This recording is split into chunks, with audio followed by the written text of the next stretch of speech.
BC's Forest Service and resource roads are busier than ever. Proper radio use and following road calling procedures can save lives. There are a lot of people that use this road. We don't have it to ourselves like we think we do. I'm not a fan of people up here without radios, but we can't stop it. So we have to be aware of it and we pay attention all the time.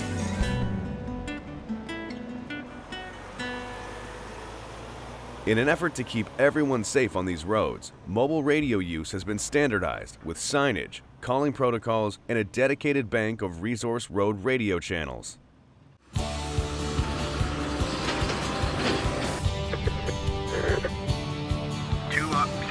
Pickup. Knowing the road calling procedures and using them correctly is key to everyone's safety. 690, one up. The new radio protocol is up and down, not loaded and empty. I've always called loaded and empty because I figured everybody get out of my way, and that's not the way. So it is up and down.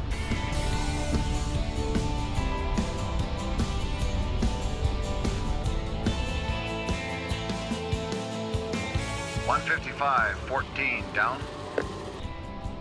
It can be extremely busy with logging trucks. Come springtime too, we got lots of planters on the road, lots of new drivers on the road, surveyors. So yeah, it can be quite busy. Traffic calling procedures are posted at the start of each resource road and kilometer markings are indicated along the route. The provincial standard is every second kilometer to call.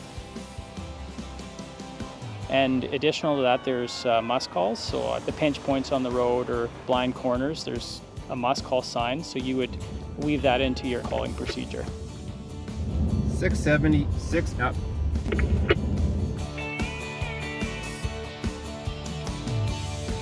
If driving in a convoy, the lead vehicle should clearly call the number of vehicles traveling behind.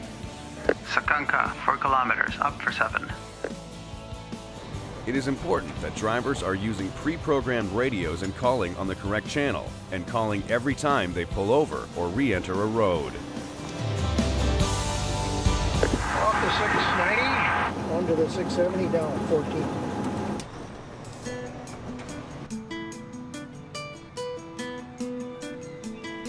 On the resource roads, everybody has to understand that down vehicles, they have the right of way. You're coming back up, it's up to you to find the wide spots. That's why communication is extremely so important. 155 main, 8 down. Drivers must always know their location in relation to oncoming traffic and look for a pullout to clear within 2 kilometers of a vehicle headed down. 2 pickups in the clear at 6.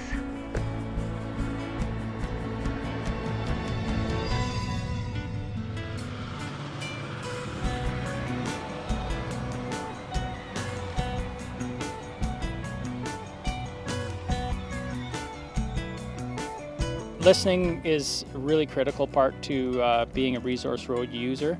It's one thing to call where you are, but it's almost more important to listen. 8 down, 670. Because you're just one vehicle of many on a road, where if you're listening and focusing on listening, you can hear where all the traffic is and you can anticipate when you're supposed to be clearing and you can pre-plan your route. In the clear at 5. You always have to listen. That's why you can't have 2 radios. Some of the guys that run 2 radios in their trucks, there's no way they can pay proper attention. 670, 6 down. And chatter. If you want to visit, pull over, and if you know nobody's coming, go to a different channel. You don't hog the radio. It's for everybody. Anybody that doesn't use the forest roads all the time, the biggest thing is to stop at the bottom and see what is their protocol sign, then you know what you're doing, because it's different on every road. Radio check on the 670.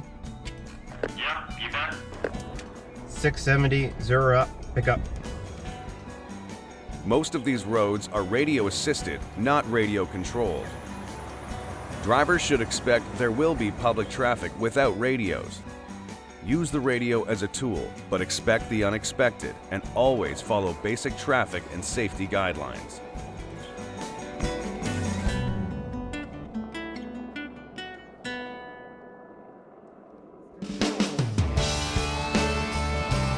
The recreational users, they just have to be aware that these roads were built and primarily used for industry. Expect the unexpected every single corner. Think about maybe there's a logging truck around there, and know that people making their livelihood are relying on you being a safe user of the road. 691. The biggest thing with us old timers, we got to be able to be a little bit more patient.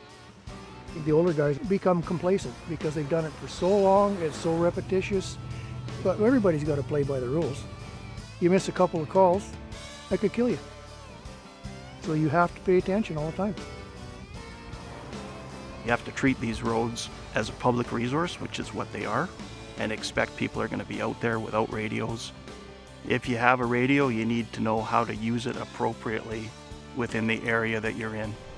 If you're heading into a different region, you need to know what those road calling procedures are, what channels you're going to require within the area that you're operating in, what the expectation is for operating on those resource roads safely, and whether you're working or recreating, the ultimate goal is that everybody get home safe at the end of the day.